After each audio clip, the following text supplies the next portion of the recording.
여러분 안녕하세요. 빗속에도 불구하고 오늘 비상대책에 참석해 주셔서 감사드립니다.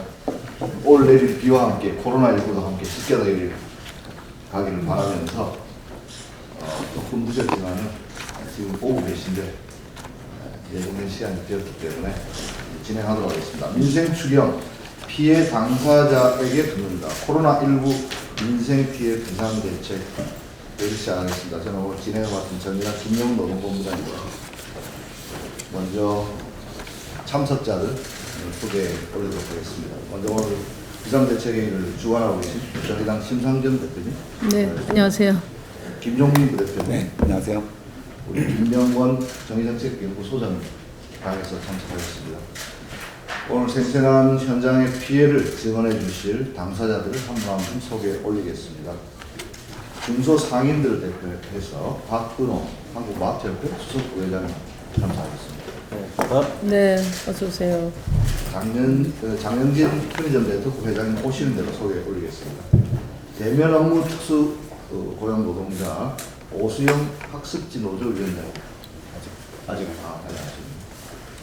지금 막 도착하셨습니다. 네. 도심 제조업에 이번에 추경 또 대책에서 제외된 5인 미만 사업자입니다. 금속노조 종로 주얼리의 김정봉 부회장님 참석하셨습니다. 역시 대책이 아주 절실하게 필요합니다. 학교 비정규직 정유정 특수교육 지도사님 참석하셨습니다. 마찬가지입니다. 대책 없는 휴원 직접적인 타격을 받고 있는 학원 강사이신 정유진 강사님 참석하셨습니다. 이에 여러 당사자들 참석하셨습니다. 급식. 양선이 죄송합니다. 급식 학교에서 같이 일하고 있는 비정규직 노동자 양선이 급식 노동자님 참석하셨습니다. 네, 그러면 오늘 주최 제1상관 심상정 대표님의 모두 발언입니다.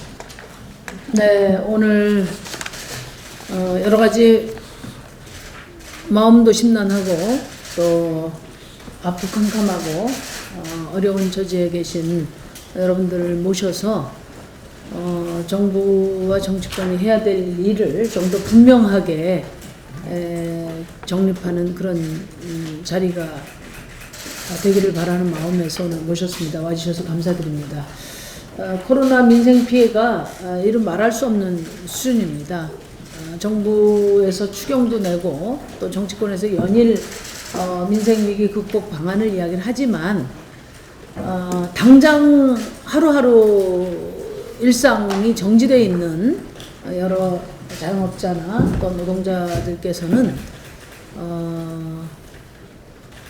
뭐 정부의 이런 대책 또 정치권의 말뿐인 이런 제안 가지고는 도저히 살 수 없다 이런 말씀을 저도 많이 듣습니다. 지금 대구 경북 지역은 뭐 누가 얼마나 피해를 입었느냐를 헤아릴 필요가 없을 정도로 그런 정도로 지역 자체가 일상이 중단되고 경제가 멈춰서 있는 그런 상황이라고 봅니다. 그리고 이 자리에 오신 임시 일용직 노동자, 프리랜서, 또 플랫폼 노동자, 특수고용직 노동자, 뭐 대리운전 기사 이런 분들은 하루 벌어 하루 먹는 이런 어려운 처지임에도 불구하고 지금 당장 관리비, 식비, 임대료, 보험료, 마스크 값도 감당하기 어려운 그런 현실이 아닌가 생각합니다. 우리 마트 연합회에서도 마트 협회에서도 오셨지만은 저도 새벽에 편의점도 돌아다녀 보고 이렇게 했는데 이 자영업자들의 피해를 뭐 연말에 세금 정산, 금융 지원 방식으로 사고하는 것은 정말 정부가 현실을 모르는 것이다. 그런 걸 느낄 수 있었습니다. 당장의 임대료 뭘로 내야 하나 이거부터 절실한 상황이라는 점을 정부가 이해를 해야 됩니다. 지금 정부가 추경을 11조 7천억을 국회에 가져왔는데요. 이 중에서 대부분이 간접 지원입니다. 물론 세제 지원도 필요하고 또 긴급 경영자금 금융 지원도 필요합니다. 그것이 필요 없다는 것이 아니라 그것만 가지고 안 된다는 겁니다. 오히려 당장의 그 위기를 극복할 수 있는 직접 지원이 이번 추경에는 중심이 돼야 된다. 근데 그 내용이 2조 4천억밖에 포함되어 있지 않고 그마저도 저소득층이나 노인 일자리를 위한 소비 쿠폰으로 지급이 되는 거거든요. 지금처럼 소비가 제한된 조건 하에서는 이 소비 쿠폰이 지역 경제로 흘러 이렇게 연결되기도 어려운 상황이다. 그래서 정의당은 정부가 제출한 추경은 전면적으로 수정돼야 된다. 이번 추경안은 당장의 민생 위기 극복을 위한 직접 지원을 중심으로 구성을 해서 실효성 있는 당장 체감할 수 있는 그런 지원이 돼야 된다고 연일 이야기를 하고 있습니다. 이 방향은 대통령과 사당 대표 회동에서도 다 뜻을 모았던 방향인데 기획재정부가 이런 그 국민의 현실과 또 정치권의 합의된 입장을 외면하고 아주 상투적인 추경을 제시한 데 대해서 다시 한번 강력하게 문제를 제기합니다. 지금 오늘날 상임위에서 추경 검토하고 17일 날 본회의에서 지금 통과시킬 예정으로 되어 있는데요. 이 기간 동안에 직접 지원을 비롯한 민생위기 극복 방안을 적극적으로 주문을 할 예정입니다. 지금 정치권에서도 또 뭐 기업가들도 또 학계에서도 아예 지금 같은 이 소비 단절 국면과 같은 경제 위기에서는 아예 재난 기본 소득을 주자 이런 제안이 있습니다.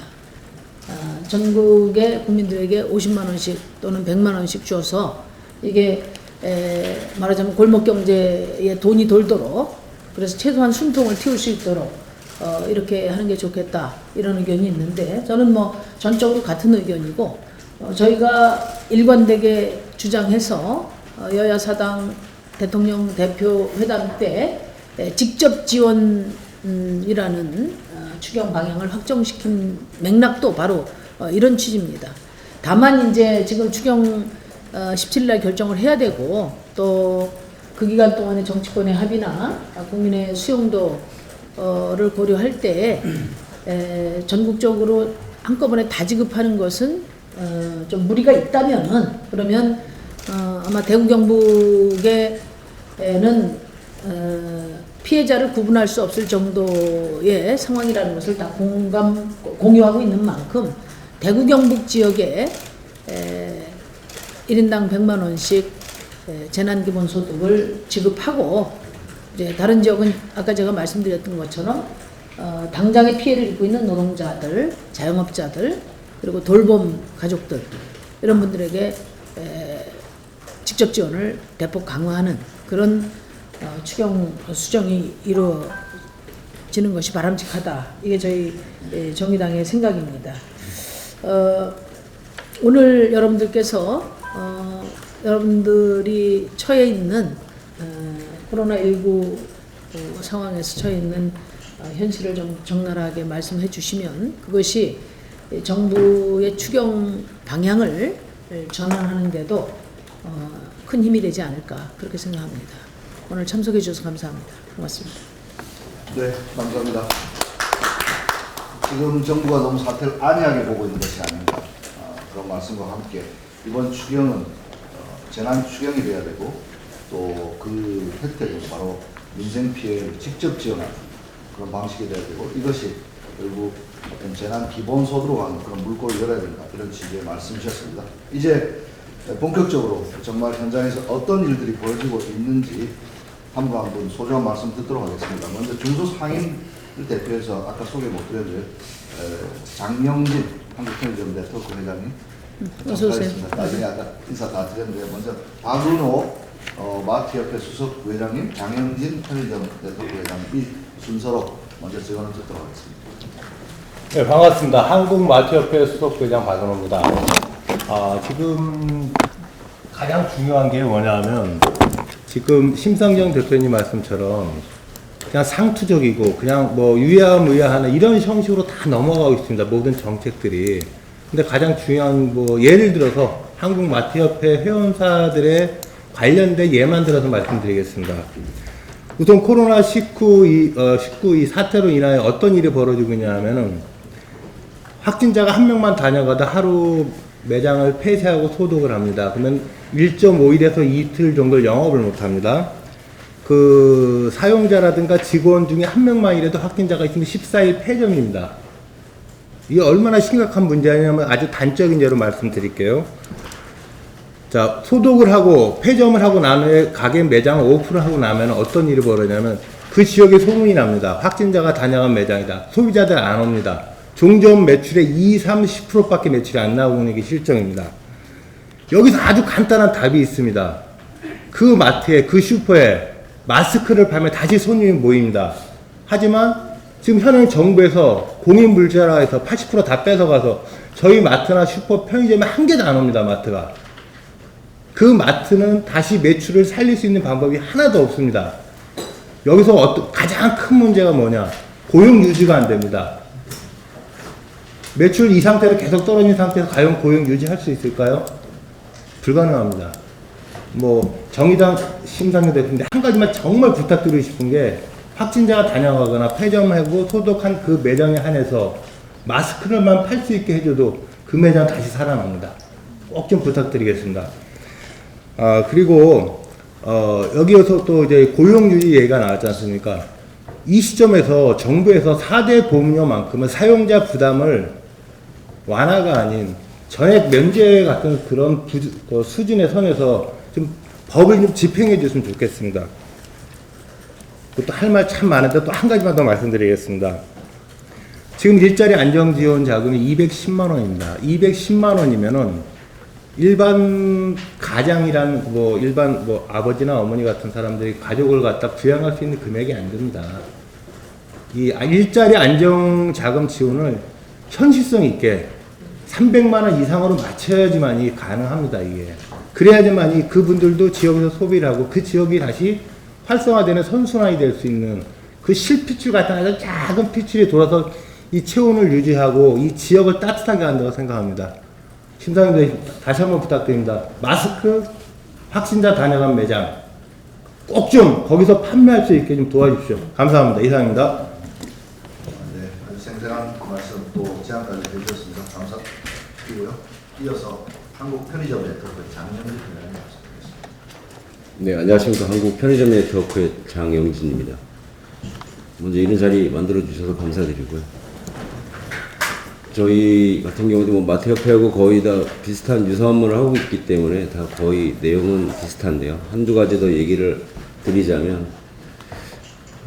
죄송합니다. 제가 사실 조금 늦은 이유 중에 하나도 저희 직원이 독감이 걸려가지고, 야간 근무를 서야 되는데 당장 감기 걸렸는데 사장님 어떻게 하지요? 이렇게 얘기를 하는데 방법이 있으니까 넌 쉬어야지. 네, 그리고 제가 근무를 조금 쓰다가 좀 교대를 하고 나오느라고 사실 좀 늦어서 죄송하고요. 다들 어려우시고 그러셔서 뭐 특별하게 더 어려운 점은 얘기를 하자면 뭐 한두 끝도 없겠지만요. 뭐 지금 뭐 다들 어려우시니까 더 말씀을 못 드리는데 이렇게 대면하는 일들을 많이 하다 보니까 그 마스크 문제를 좀 더 구체적으로 얘기하자면 당장 직원들이 운영하는 경영진들이 쓸 그 마스크조차도 없어서 4일, 5일 정도 쓰고, 저 같은 경우도 보통 한 4일 정도 쓰다가 버리고 있거든요. 그래서 지금, 근데 요즘 이제 이틀에 한 번, 요일제를 산다 그러는데, 보통 요즘 어려워서 매출이 떨어지니까 근무자들도 많이 또 고용 창출에도 어려움을 겪게 되고 이러다 보니까, 사실 솔직하게 말씀드리면 마스크를 사러 갈 시간조차도 없습니다. 보통 8시간에서 12시간, 많게는 14시간 근무를 쓰고요. 요즘 들어서 한 가지 더 이제 좀 다들 똑같은 말씀을 해서 하나만 더 말씀을 드리자면, 근무자들이 독감이 걸린다거나 이렇게 되면, 또는 굉장히 힘든 상황인데 이런 상황에서 못 내고 안 나오겠습니다. 그리고 사실 주휴수당 줄 능력뿐만 아니라 급여를 제대로 지급할 능력조차도 지금 안 되고 있는 상황이거든요. 매출이 거의 30-40% 이상씩은 다 줄어든 상태이기 때문에. 그래서 그런 그 고용에 대한 문제도 굉장히 심각하고요. 또 그런 걸 또 악용해서 노동청에 신고를 해서 가뜩이나 힘들어 죽겠는데 그런 식으로 또 이중고를 겪고 있는 요즘 상황이 또 그런 상황이 되고 본의 아니게 그런 걸 악용해서 또 근무자가 쉼으로 해서 실 운영자가 30시간, 36시간 정말 살인적인 근무를 쓰는 상황까지도 벌어지고 있어서요. 굉장히 좀 운영하는 데 있어서 굉장히 힘든 그런 부분들이 굉장히 많아서 그런 부분도 조금 유예를 좀 해주는 그런 정책도 좀 나와야 되지 않나라는 생각을 하면서 한번 대표님께 건의 한번 드리겠습니다. 감사합니다. 네, 감사합니다. 대면 업무를 한 직원도 있을 맛도 없다. 그 말씀을 주셨는데 같은 대면 업무에 봉사하고 있는 학습지 교사를 대표해서 오세훈 위원장님. 반갑습니다. 저는 학습지 교사들이 어떻게 일하는지 아마 다 아실 거예요. 가가오고 아이들을 방문해서 직접 대면 수업을 하고 있거든요. 저 같은 경우에도 주 5일은 다 일하지 않지만 노조일 때문에 이틀 정도 수업을 나가는 지역이 있는데요. 제가 가르치는 아이들 대부분이 유아예요. 80% 이상이 유아고 또 제가 사는 그 지역 병원에서 확진자가 발생하게 되면서 실제로 거의 수업을 다 진행하지 못하고 있어요. 학습지 교사들은 수업을 다 진행하지 못하게 되면 어떤 문제가 생기냐면 급여가 없는 거예요. 오늘 아침 뉴스에도 나왔는데 저희 조합원 같은 경우도 지난달 마감을 하면서 본인이 가지고 있었던 보험을 깨서 마감을 했다라고 말씀을 하시더라고요. 그래서 2월은 어찌어찌 지나가긴 했는데 이 상황이 조기에 마무리될 것 같진 않고 그럼 학습지 교사들은 앞으로 장기적으로도 고용이나 생계나 모든 부분에 있어서 되게 많이 불안합니다. 근데 학습지사들 알고 계시겠지만 다들 대기업이에요. 100대 손안에 들어가는 대기업들이고 그리고 이 어려운 상황에서도 대면하지 않는 서비스들을 제공하면서 매출이익이 늘어나고 있는 회사들도 있어요. 근데 현장에서 일하고 있는 교사들은 적어도 한 달에 20일은 대면 서비스를 어쨌든 나가거든요. 나갈 수밖에 없는 상황들이 있는데 마스크 지급이 거의 되고 있지 않아요. 뭐 제가 있는 재능교육 같은 경우에는 2월 달에 5장, 3월 달에 3장. 근데 마스크를 구매할 수도 없고 그런데 마스크가 회사 차원에서 지원이 안 되고 학습지 교사들이 다 수업을 쉬는 건 아니거든요. 저처럼 좀 특별한 경우들이 있고 그런데 한편으로 나가면서도 되게 불안한 게 내가 감염의 경로가 될까봐 되게 많이 불안해하고 있어서 예방용품을 실제적으로 지급할 수 있는 대책을 좀 마련했으면 좋겠다라고 생각하고 있습니다. 회사에서도 계속 얘기하긴 하는데 없다, 어떻게 구매할 수가 없다 이런 대답만 나오고 있거든요. 그래서 구매해서 주는 게 아니라 뭐 10,000원, 20,000원 이런 식으로 교사들한테 지급하는 경우들도 있어서 대면 서비스하는 노동자들이 실제로 예방할 수 있는 마스크가 지급되었으면 좋겠다라는 것 하고요. 그리고 이제 제일 심각한 건 앞서도 말했듯이 이제 저는 이제 3월부터는 제 급여가 이제 반토막이 나고 4월 되면 또 반토막이 나겠죠. 실제로 학습지 교사들 여성이 95%이지만 대부분이 가장들입니다. 가게를 이끌어가고 있고 그런데 이 여성 노동자들이 일을 하지 못하게 되면 정말 그 집은 무너져 내리잖아요. 그런데 저희는 아무런 대책이 없어요. 정규직처럼 무급휴직을 해서 70% 지원을 받을 수도 없고 예방용품을 지급받을 수도 없고 그냥 완전히 내버려지는 상태가 되고 있고 그런데 회사가 이 문제와 관련해서 노조가 교섭을 통해서 좀 같이 대안을 찾아보자라고 얘기하지만 또 노조법상 노동자가 아니다라고 주장하는 회사들이 있다 보니 실제적인 교섭도 이루어지지 않고 있는 상황입니다. 그래서 국회에서 꼭 저희 학습지 교사들과 같은 특수고용 노동자들의 생계와 안전대책 마련을 논의해 주셨으면 좋겠습니다. 이상입니다. 네, 이중곡을 듣고 있는 말씀이 같습니다. 대면도 하고 또 특수고용 노동자라는 신문적 제한되면 제대로 된 대책도 회사와 논의할 수 없다 이런 말씀을 주셨는데 계속 그래서 5인 미만 사업장, 금융인법에서도 제외되고 이번 대책에서도 제외된 영세 사업장입니다. 김종국 회장님.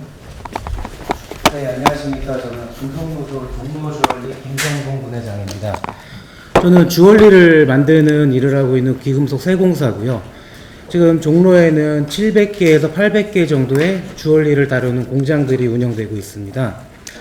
그래서 노동조합은 지난 2년 동안 매주 그 주얼리 노동자를 대상으로 상담센터를 운영해서 지금 상담을 하고 있는데요. 최근 몇 달 때 피해 상담이 급격히 증가하였습니다. 부당해고 상담은 끝이 없이 지금 늘어나고 있고요. 현재 일부를 제외한 대부분 사업장에서는 30-40%, 50%의 이제 감봉이 시작됐고, 또한 위장파업 또한 횡행한 상황으로 지금 찾아내고 있습니다. 그 직원을 전체적으로 해고를 시키고, 그 다음에 소수의 인원을 다시 고용을 해서 몰래 사업을 돌리고 있고, 경기가 어려우니 퇴직금을 지급할 수 없다라는 임금체불도 같이 늘어가고 있습니다.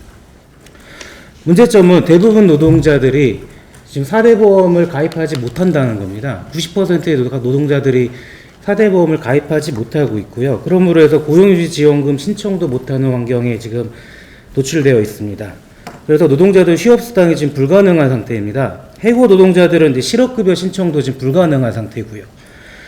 그러다 보니 이제 사업주들은 이제 정부 일부 4대 보험 가입자들의 그 실업급여를 받기 위한 절차인 두루누리 지원 사업이 이제 단절될까봐 사직서를 권유하고 있는 상태입니다.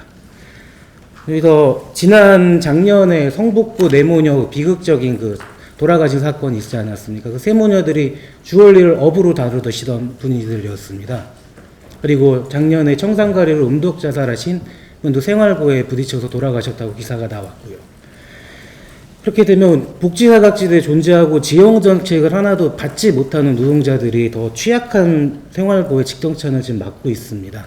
이 부분 되게 중요한 사항이 있어서 지금 발표하게 됐습니다. 네. 매출이 떨어지는 또 사업주들 입장에서는 또 대책이 없다 보면 그것이 또 노동자들에게 그대로 전가하는 일들 간의 고통, 굉장하게 느껴집니다. 다음 학교 비정규 노동자 두 분 말씀 드리겠습니다. 먼저 정은정 특수교육지도사님 말씀. 반갑습니다. 저는 학교에서 장애아이들하고 불리는 특수교육 대상 학생들의 교육활동을 지원하는 특수교육 지도사로 근무하고 있습니다. 제가 근무하는 학교에는 교원을 비롯해서 행정직 이외에도 교육공무직이라고 불리는 학교 비정규직 노동자가 있습니다. 그 학교 비정규직 노동자는 크게 방학 중에 일을 하는 상시 근로직종의 노동자와 저처럼 방학 중에 아이들이 나오지 않는다는 이유로 근로를 제공하지 못하도록 만든 방학 중 비근무 직종이 있습니다. 이 방학 중 비근무 직종은 말로만 무기계약직일 뿐이지 실제로 방학이 포함되어 있는 1월, 2월, 7월, 8월에는 본인이 일한 만큼 일할 계산해서 급여를 받아가고 있는 일당제 노동자와 다름없는 상황입니다. 그래서 저희가 1월, 2월에는 거의 무급으로 생활을 하고 있습니다. 그래서 옆에 우리 학습지 선생님께서도 보험 대출을 받아서 쓴다고 했는데 저희들도 마찬가지의 상황입니다. 특히나 특수교육 지도사, 저와 같은 이 사업이 교육계에 발을 디딘 것은 애초에 공교육에 도입이 될 때 그 기초생활수급자나 차상위 계층의 여성 가장들을 기반으로 하는 자활 사업을 시작으로 했기 때문에 유난히 학교 비정규직 노동자들 중에서도 여성 가장이 많은 직종이 바로 특수교육 지도사입니다. 저 또한 가장입니다. 그렇다 보니까 저희가 1월, 2월에는 거의 급여를 받지 못하고 있는 상황에서 3월 달에 일정 부분의 급여가 좀 제대로 된 한 달치 급여를 받을 수 있을까 기다리고 있던 상황에서 지금 코로나로 인해서 학교가 휴업을 하게 됐죠. 그렇다 보니 방학 중에 일하지 않는 노동자는 강제로 출근을 중지를 시켰습니다. 저희는 나갈 수 있음에도 불구하고요. 그렇다 보니까 방학의 개념으로 교육청에서는 이해를 해서 마찬가지로 3월에 제대로 된 한 달치의 급여가 나와야 됨에도 불구하고 일할 계산을 해서 급여를 지급받게 되는 겁니다. 그렇다 보면 3월에는 한 달치 급여 중에 4분의 3의 급여가 손실을 입게 되는 거죠. 그리고 교육부나 교육청에서 제시한 문서를 보면 고용노동부 지침을 인용해서 가급적 근로자의 생계 보호를 위해서 유급으로 권고하고 있지만 시도교육청이 담합이라도 한 것처럼 저희 같은 방중 비근무 직종들에게는 여전히 담합을 해서 무급을 강요를 하고 있습니다. 그래서 저희가 노동조합을 통해서 생계 대책을 요구를 하자 각 시도교육청 연합해서 나온 대책이라고 하는 것이 받아야 될 임금을 선지급하는 일종의 갑을 형태입니다. 다시 말해서 먼저 주고 그것을 차후에 받아야 될 급여에서 공제를 하는 방식에 쉽게 말하면 윗돌을 빼서 아랫돌을 메우는 방식의 저는 땜질식 처방이라고 밖에 생각을 할 수가 없습니다. 그렇다면 저희 같은 노동자들의 기본급은 최저임금을 겨우 넘는 수준입니다. 그러면 그런 임금 구조 속에서 내가 또 빌린 가부를 받은 그것을 되갚아야 되는 그 달에는 계속해서 그 재정적인 마이너스가 계속 이어질 수밖에 없는 상황입니다. 그러다 보면 다시 또 7월, 8월에 급여가 또 일할 계산이 돼서 나오겠죠. 그리고 조금 있다 보면 다시 1월, 2월에 방학의 악순환의 되풀이가 되는 상황입니다. 아까 심상정 대표님께서도 말씀하셨지만 11조 7천억의 추경이 반영된 가운데에서 지방재정교부금으로 교육재정교부금으로 쓸 수 있는 돈이 2,900억이라고 들었습니다.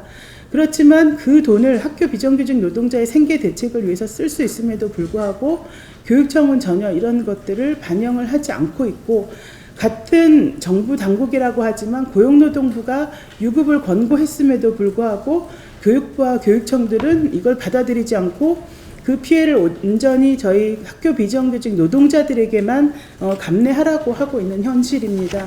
아까도 잠깐 이야기를 하셨지만 저는 송파 세모녀 사건 이야기를 하고 싶습니다.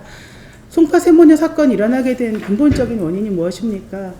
이 학교 비정규직 노동자들의 무급이 계속되면 그것은 단순히 월급을 받지 못하는 문제를 넘어서서 저는 송파 세모녀 사건 같은 사회적 문제로도 번질 수 있는 중대한 상황이라고 생각을 합니다. 그렇기 때문에 교육부와 교육당국에 이러한 문제점들을 좀 더 관심을 가지고 책임 있는 자세로 임하기를 촉구한다는 말씀을 좀 드리고 싶습니다. 네, 양선이 같은 처지에 계신데요. 학교 급식 노동자. 같은 처지에 있어서 거의 대다수의 이야기는 하신 걸로 알고 하셨고요. 저는 이제 어제 저희 조합원 선생님들이 문자가 왔습니다. 그러니까 저희가 1월, 2월, 뭐 7월, 8월은 방학을 예상을 하고 있기 때문에 임금이 없는 부분을 뭐 예상치에서 우리가 알바라도 구할 수가 있는데 지금은 갑자기 일어난 코로나로 인해 가지고 3월은 정말 막막하다. 이거 어떻게 했으면 좋을지 식당이라도 나가고 싶은데 지금 상황이 이러다 보니 식당에서 사람도 구하지 않는다. 등등등 뭐 이런 이야기를 하시면서 아까 저기 교육공무직 강원 수석님이 이야기하신 것처럼 송파 이야기가 인제 가슴에 와닿는다 이렇게 이야기를 하시더라고요. 3년 전 그때 그 사건은 내일이 아니라는 생각에 가슴에 와닿지 않았지만 지금은 너무너무 뼛속 깊이 느껴지는 부분이고 일단 저희는 출근을 하고 싶어서 출근 투쟁을 하고 있는데 학교는 경기도 교육청이나 다수 교육청이 우리를 아예 바이러스 취급하는 사람처럼 출입 통제라는 문구로 다 붙어서 있고요. 우리 어제 상황은 이렇습니다. 그래서 굉장히 많은 비참함을 느끼고 있고 항상 교육가족이라고 이야기는 하고 있지만 정말 학교 안에서 비정규직들은 교육가족이 맞는 건지 여기에 대한 답변을 정말 교육부로부터 교육청으로부터 받고 싶습니다. 이상입니다. 네, 마지막 페이지는 것 같은데 정문진 네, 저는 저녁에는 학원에서 중학생들을 가르치고 있고요. 낮에는 마을학교 교사로 또 도서관에서 과학 논술을 지도하는 과학 강사입니다. 코로나19 확진자가 하나둘 생기면서 조마조마한 마음으로 겨울방학 도서관 특강 수업을 준비했습니다. 설마 하면서 마스크라도 쓰고 수업을 할 수 있겠지 그런 생각으로요. 근데 과학 실험은 특성상 기자재를 미리 구입을 해야 되는데 결정을 어떻게 할까 하다가 결국에는 이제 카드 결제를 하게 됐죠. 2월 3일 개강하는 과학논술 특강이 코로나19로 취소되었다고 1월 30일 도서관으로부터 그냥 문자로만 통보를 받게 되었습니다. 말은 이제 그 이후에 전화가 어렵게 통화가 됐는데 말은 여름방학 때 진행하자 했지만 마냥 믿을 수 없는 노릇이었습니다. 방학 가득 쌓인 35만 원 정도 되는 실험 기자재를 보면서 좀 한숨만 나왔습니다. 40대 중반의 나이에 그 정도 여유도 없느냐라고 말씀하실지 모르겠지만 고정적인 수업이 아닌 일한 만큼만 급여를 받는 상황에서 양가 부모님 생활비 그리고 고등학생 두 자녀의 학원비 등을 내고 나면 사실 적금을 들 여유조차 없는 게 현실입니다. 저는 그나마 나은 편입니다. 동료 선생님은 동학 클레이를 하시는데요. 클레이 알고 계시죠? 이게 첫 수업을 하고 이제 정지가 됐기 때문에 그게 다 말라버려서 전부 다 쓰레기가 돼버리셨고요. 보드게임을 진행하시는 선생님들은 보드게임을 이제 빌려서 쓰시거든요. 근데 그걸 다 대여비는 미리 지불을 하신 상태인데 수업이 취소가 돼서 그냥 생돈만 날아가는 그런 현실이 되었습니다. 저와 같은 강사들은 이 사회에서 사각지대에 있는 투명인간인 것 같습니다. 추가 경정 예산안에는 감염병 대응 및 민생 피해 직접 지원을 최우선으로 반영한다라는 내용의 공동 합의문이 발표된 바가 있다고 들었습니다. 수조 원이 편성되었다는 추경 예산이 도대체 어떻게 누구에게 쓰이는 건지 과연 나 같은 강사에게는 어디 한 곳 기댈 데 없는 나 같은 강사에게도 혜택이 오기는 오는 것인가 생각하게 되었습니다. 결국 사태는 걷잡을 수 없이 확산됐고 지난 2월 24일 학원 수업마저도 못하게 되었습니다. 누구보다 아이들을 먼저 생각하시는 저희 원장 선생님께서 손해를 감수하시고 자발적 휴원을 결정하셨습니다. 인터넷으로 수업이 진행되기는 하는데요. 아직도 이제 작은 학원들은 수업을 진행하고 있거든요, 실제로. 그러니 저희 학원을 그만두고 그 학원으로 갈까봐 전화벨이 울리면 그냥 가슴이 철렁철렁합니다. 퇴원 전화가 아닐까. 이렇게 수업을 하지 못하면 바로 수업이 생계가 끊어져 버리는 저희 강사들에게 무슨 금융 지원이나 뭐 세제 지원 이런 어려운 말들은 전혀 위로가 되지가 않고 그냥 다른 나라 얘기 같습니다. 당장 생활비와 카드 대금을 어떻게 막아야 될지 막막하고 이렇게 오래 걸리는 그런 지원보다는 직접적인 과감한 재정 지출이 좀 지원됐으면 하는 생각이 듭니다. 정말 빠듯한 살림이지만 꼬박꼬박 세금, 납세 의무를 게을리하지 않았습니다. 우리가 낸 세금 이럴 때 쓰라고 낸 거 아니겠습니까? 예. 그리고 우리나라에는 그 학교 말고도 도서관, 돌봄교실, 지역 아동센터, 마을학교, 방과후지도, 공부방, 교습소, 그리고 제가 있는 학원 등 다양한 형태의 교육기관에 선생님들이 계십니다. 어디 하나 기댈 곳 없는 우리 선생님들이 직접적인 혜택을 좀 받을 수 있게끔 피부에 와 닿는 대책을 기대해 봅니다. 네, 감사합니다. 7분의 생생한 현장 지원을 들었는데 조금 그렇게 도착했습니다. 정의당에서 생각하고 있는 아까 대표님 오늘 발언에서 전체적인 기조를 말씀해 주셨는데 박원석 정책위원장님께서 민주당에서 생각하고 있는 예, 정책위원장 박원석입니다. 제가 선거에 출마하다 보니까 사람이 이렇습니다. 선거운동을 하다가 막 와가지고 저희가 예상은 했지만 실제 오늘 이 자리에 당사자들을 모셔서 말씀을 들으니까 훨씬 더 코로나19로 인한 민생 피해 상황이 심각하고 그리고 매우 구체적이고 오늘 이 자리를 참 만들기 잘했다는 생각이 들고요. 그에 반해서 정부의 민생지원 대책이나 이번에 내놓은 추경 예산안은 현실과 너무도 동떨어져 있고 부족한 게 아닌가 싶습니다. 저희가 2월 27일 날 정부의 정의당의 추경안을 제안을 했습니다. 총 10조 7천억 규모로 이번 추경만큼은 이 코로나19로 인한 민생의 이 비상사태에 대응하기 위해서 민생 피해에 대한 직접 지원 예산으로 편성을 하자. 정부가 이전에도 경기가 위축되거나 이러면 여러 차례 추경 편성을 했는데 그때마다 정부 추경 예산안의 방식이라는 게 대체로는 융자 보증, 세제 지원, 금융 지원 이런 거였습니다. 이렇게 우회적이고 간접적인 방식으로는 지금과 같은 비상 상황에 대처할 수 없기 때문에 민생 이 코로나19로 인해서 피해를 입은 피해 계층에게 직접적으로 이 지원 효과가 갈 수 있는 그런 방식의 추경 예산안을 편성하자고 청와대 제안서를 제출을 했습니다. 2월 28일 날 국회에서 그 대통령이 오셔가지고 여야 4당 대표 추경 대책 회동이 있었는데 그 자리에서 공동 발표문이 있었습니다. 그 공동 발표문에도 이번 추경안 편성의 원칙에 민생 피해 직접 지원 원칙을 공동 발표문에 명기했습니다. 그럼에도 불구하고 실제 정부가 제출한 추경안은 종래의 정부 경제부처의 그런 추경 예산안의 관성을 크게 넘지 못하는 대체로 간접 지원 중심의 그런 추경 예산안이 나왔습니다. 지금 이제 말씀 주셨듯이 취약계층이나 자영업자나 또 특수고용 노동자, 학원 강사 굉장히 피해 상황이 심각한데 이번 정부 추경안 어디서도 이분들이 실감할 수 있는 피부로 느낄 수 있는 그런 지원 내용이 발표되지 않아서 매우 유감스럽고 대부분 지금 추경안이라는 게 융자, 보증, 중예 그리고 228 민생경제 종합대책에서 발표했던 내용을 다시 재탕한 이런 내용들이 불과하기 때문에 저희는 이번 정부 추경안으로 만족할 수 없다고 생각하고요. 2차 추경안을 편성해야 된다고 강하게 정부에 요구하는 바입니다. 최근에 여당의 지방자치단체장들까지 나서서 재난기본소득을 하자라는 그런 긴급 제안들이 나오고 있는 마당에 여전히 지금 이 정부의 민생지원 대책이라는 게 너무나 소극적이고 너무나 안일한 게 아닌가 그런 점에서 유감의 말씀을 좀 드리고 싶습니다.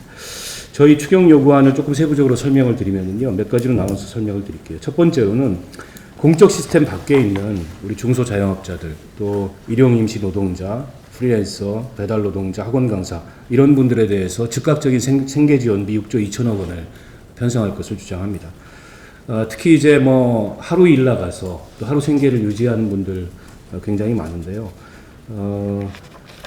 특히나 최근에 이제 여러 가지 행사들이 취소되면서 민간기관이나 또 공공부문에서 일하는 강사, 프리랜서 이런 분들의 일감이 거의 없어졌고 또 플랫폼 노동자, 특수고용 노동자, 학교 비정규직, 5인 미만 사업장 노동자 이런 공적 시스템 밖에 있는 분들이 가장 어려운 상황이 직면해 있는데 이분들에 대해서 즉각적인 생계 지원을 해야 된다고 생각합니다. 자영업자에 대해서는 매출의 감소 요건을 따지지 말고 영업 손실 피해에 대해서 직접적인 지원을 요구를 하고 있습니다. 그래서 코로나19로 인해서 매출 부진이나 휴업 폐업이 이루어진 경우에 전달 신용카드, 요즘에는 다 신용카드를 사용하기 때문에 이 매출이나 영업 실적을 금방 다 확인할 수 있었어요. 신용카드 매출 실적을 기준으로 하위 50%에 해당하는 284만 명의 자영업자에게 월 영업 손실액의 30%를 보존할 것을 요구하고 있습니다. 이럴 경우에 한 1조 8천억 원 정도의 예산안이 들 것을 예상을 하고 있는데 지금과 같은 비상 상황에서 자영업자들이 겪고 있는 어려움을 감안한다면 이 정도 예산안을 지원 못할 이유가 없다고 생각합니다. 그리고 일용직 노동자 소득보전 비상대책으로 3조 8천억 원 예산 편성을 요구하고 있습니다. 지금 특히 이제 임시 일용직 노동자들이 가뜩이나 겨울철에 일감이 없다가 이제 좀 일감이 생길 만한 시점에 코로나19로 직격탄을 맞은 상황입니다. 지금 현재 우리나라 임시 일용직 노동자가 579만 명인데요. 일 나가지 못하는 일수를 고려해서 소득보전 지원 대책을 마련해야 된다고 생각하고 정부의 고용유지 지원금 기준으로 봤을 때 하루에 6만 6천 원이거든요. 하루 6만 6천 원씩 열흘간의 비상한 소득 지원을 할 경우에 총 3조 8천억 원의 예산이 들 것으로 예상하고 있습니다. 그 이외에도 프리랜서 또 배달 노동자와 같은 플랫폼 노동자들에게 소득보전 비상대책으로 5천억 원 편성할 것을 요구를 하고 있습니다. 이분들 같은 경우에는 대부분 4대 사회보험이 가입이 안 돼 있습니다. 노동자성을 인정받지 못하기 때문에 생계 대책이 굉장히 막막한 상황이고요. 전체적으로 총 한 54만 명 정도 되는데요. 이분들에 대해서도 정부가 운영하는 고용유지 지원금에 준해서 6만 6천 원으로 계산해서 월 최대 198만 원에 절반 정도를 지원할 경우에 한 5천억 원 정도의 비상생계 지원이 가능할 것으로 예상하고 있습니다. 정부에서 추경안을 발표하면서 코로나19로 인한 경제적 피해를 최소화하고 또 조기에 이 경기 회복을 목적으로 한다고 얘기를 하고 있습니다만 이번에 정부가 내놓은 추경 예산안은 피해 지원도 경기 회복도 그 어느 하나도 실효성 있게 달성할 수 없는 너무나 관성적인 그런 예산안이라고 생각하고 다시 한번 정부의 이 2차 추경 편성을 강하게 촉구하는 바입니다. 이상입니다. 네. 뭐 생각 같아서는 아마 여러분들 전부 국회로 다 몰려오고 싶은 생각이실 거예요. 아마 국회가 코로나19로 당장의 생계를 위협받는 그런 시민들로 에워싸여 그런 상황이라면은 이 국회에서도 정부도 조금 더 긴장감이 있을 텐데 지금 사실 그것도 지금 하기 어렵기 때문에 저희가 대회의실에서 다 모시려고 하다가 이제 이렇게 대표들만 이렇게 모시게 됐어요. 그러니까 이제 저희 요구는 아주 단순합니다. 이번 코로나19로 뭐 장사가 안 돼서 피해를 보든 휴업을 할 수밖에 없어서 손해를 보든 기업이 또는 그 모든 과정에서 직관적으로 피해를 본 노동자들 여기에 직접 지원을 하라는 겁니다. 직접 지원을. 그게 이제 정의당의 핵심이에요. 그거를 어떤 분들은 뭐 일률적으로 지급한다는 측면에서 재난기본소득이라고 이야기하는데 일단은 피해 현황에 대해서 직접 피해자들의 현황을 정부가 좀 아주 구체적으로 파악을 해서 그 부분을 최소한 한 30%에서 50% 절반 정도는 정부가 보상을 해야 되지 않냐 이런 얘기입니다.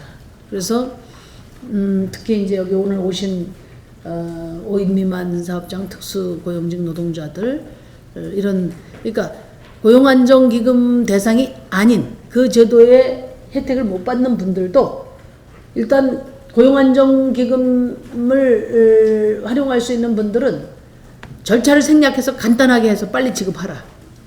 이 대상이 아닌 분들은 그에 준해서 다 지급을 해라. 지금 강사나 학습지 노동자들도 마찬가지죠. 그 다음에 자영업자는 매출 기준으로 해서 영업 손실에 대해서 뭐 50%를 지원하든지 이렇게 해라. 대구 경북은 지금 너나 할 것 없이 피해를 따지기 어려우니까 일괄 지급해라. 이게 이제 정의당의 안이라고 보시면 됩니다.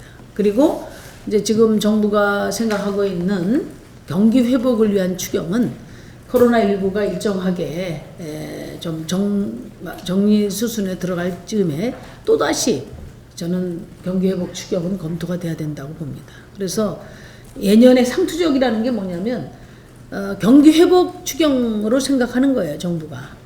우리가 재난하면은 강릉에 불 나면 집도 절도 다 타버리면 당장에 지금 거처부터 마련해야 되지 않습니까? 그런 것처럼 직접 지원이 재난 추경의 핵심이다. 그런 말씀을 드리는 것이고 저희가 10조 규모의 직접 지원만 10조 규모의 그 지원 요청을 드렸는데 지금 정부가 2조 8천 그것도 쿠폰 형식으로 이렇게 됐단 말이에요. 그래서 지금 재난의 정부의 추경 성격을 경기 회복 추경이 아니라 상투적 추경이 아니라 재난 추경으로 직접 지원 추경으로 바꾸라. 이게 정의당의 핵심적인 요구고 이게 이제 아마 오늘 여러분들이 오늘 절절하게 말씀하신 문제를 해결하는 해법이라고 생각합니다. 오늘 2시에 또 기재위에서부터 지금 예산 심의가 있는데 저희가 안 되면 대통령과 사당 대표회담을 다시 하자는 제안을 해서라도 방향을 바꾸겠다 그 약속을 드립니다. 제 생각은 없긴 한데 조금 말씀을 드리는 게 좋을 것 같아서요. 원래 이제 재난이 이제 위로부터 온 게 아니라 아래부터 온다는 걸 아주 절실히 이제 전국의 지역 후보들이 느끼고 있거든요. 그러니까 저도 이제 은평을 지역에서 선거운동을 하는데 원래 대면 접촉의 선거운동을 못 합니다. 근데 상인들이 부릅니다. 그러니까 들어오라고 합니다. 아예 후보를.